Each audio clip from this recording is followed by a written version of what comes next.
pinapalakas ng Department of Trade and Industry ang kanilang programa para sa mga exporters. Ngayong araw, isinagawa ang seminar na may kinalaman sa pagnenegosyo sa mga tinatawag na free trade areas.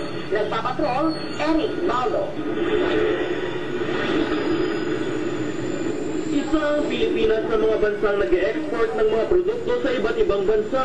Kahit mga maliliit na mga negosyo o mga tinatawag na small and medium enterprise, nag-aangkat na rin ng mga produkto. Kung kaya upang mas mapalawak ang kaalaman at matulungan ng mga exporters, mas pinalakas pa ng DTI ang kanilang kampanya sa pagnenegosyo sa mga free trade areas. Dito may kasunduan ng Pilipinas sa ibang bansa para mas mapadali ang pagpasok sa kanila ng mga produkto at pagnenegosyo.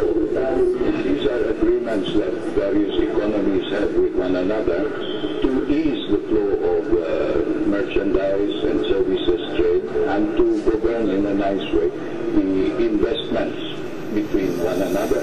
Our SME, pag hindi natin sila talagang mag-reach out, no? This is, I think, an outreach program for the doing business in certain areas para naman ma-take advantage talaga natin yung opportunities na naibibigay dito.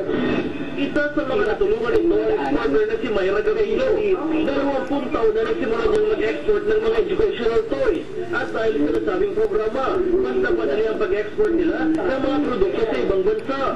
Business in free trade areas will give you an advantage in selling to areas na wala masyadong restrictions.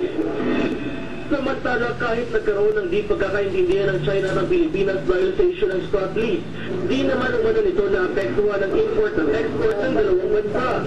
Eric Baldo, Patrol ng Pilipino, Tagaytay City.